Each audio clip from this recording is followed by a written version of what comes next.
Ladies and gentlemen, welcome to another episode of Behind the Lens with Carol and Prash, where we, as always, strive to bring you timely insights in a box.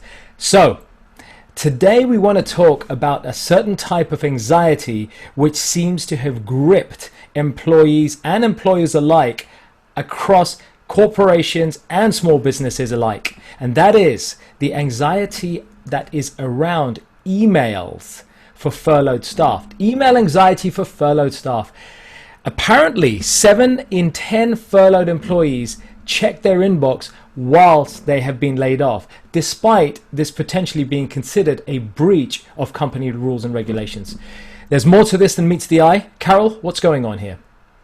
Okay, well, this is very interesting, actually, Prash, because according to a consensus survey of 1,000 workers for security trading firm No B4, 60% of furloughed employees admitted to feeling anxious.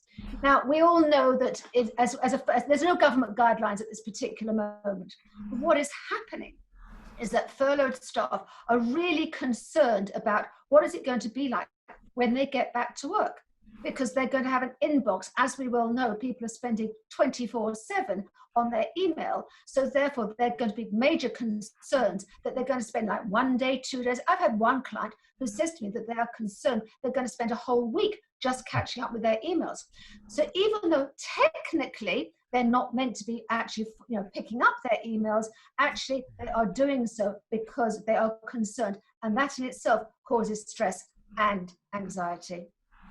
So given what's going on, and I'm sure if you're tuned in and listening to this, if you yourself aren't feeling this anxiety, I'm sure you know somebody who is feeling this.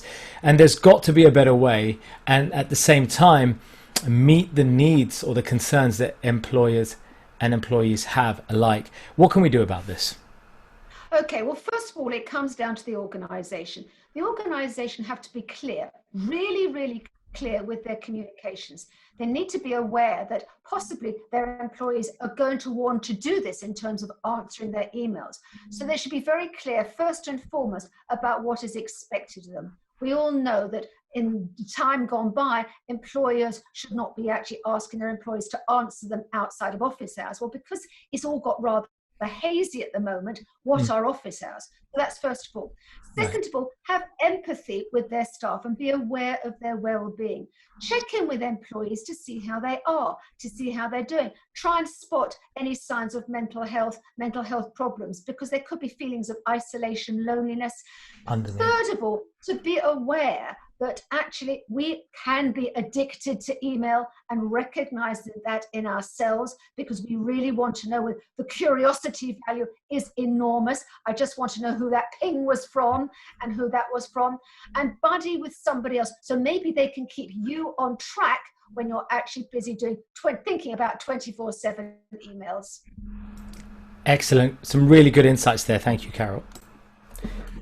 All very practical insights that I'm sure we can all take away and apply. Let me throw in 2 more to round this episode off, Carol. Firstly, and this is for employees, look to focus on your circle of control.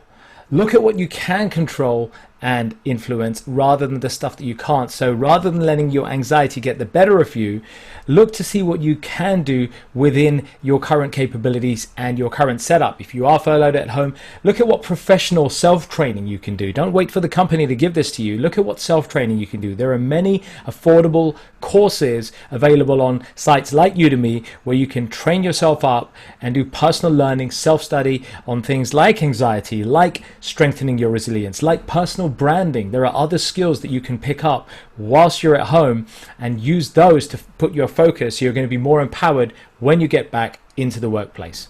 Second tip, structure and prioritize your email consumption. You see, here's the thing, folks. If you go too quick, then there's going to be a danger you might accidentally click fraudulent links and phishing emails, which basically at the moment are currently on the rise. If you go too slow, then you may become paralyzed by inaction due to information overload or task saturation. So structuring and prioritizing your email consumption as you scale back is an important thing to do as well. Those are my couple of tips to add there. Carol, any last words? I think most important for furloughed employees, this is brand new situation for everybody. To be aware that that's a situation, employers talk, communicate with their employees, tell them what is expected of them and what they want them to do. Make sure there is a clear line of communication. Excellent tips here, folks. This dialogue needs to be shared. We would love to hear your own insights and your own concerns around this subject. As always, leave your comments, share, reshare, start getting this information out to people, and let's really raise awareness about what we can do about this. That's it from me, Prash. Carol. Bye from me. Thanks very much, folks. Catch you on the next episode.